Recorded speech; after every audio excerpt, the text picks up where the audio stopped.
everyone. Hope everyone's doing well. My name is Nisha, and I'll be going over some of the topics in BP Op. And so today's topic would be dental caries. And I just wanted to say that I took these slides from after having Dr. Narendran's permission. So let's dive into it.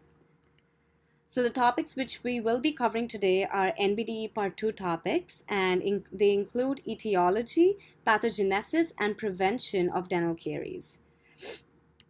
So what are dental caries? So dental caries, as depicted by Newburn's definition, is dental caries or tooth decay is a pathological process of localized destruction of tooth tissue by microorganisms. So pathological basically means the destruction would be because of bacteria or microorganisms. So if there are no bacteria or microorganism, we cannot call it a dental carie. So if we can see here, our tooth is made up of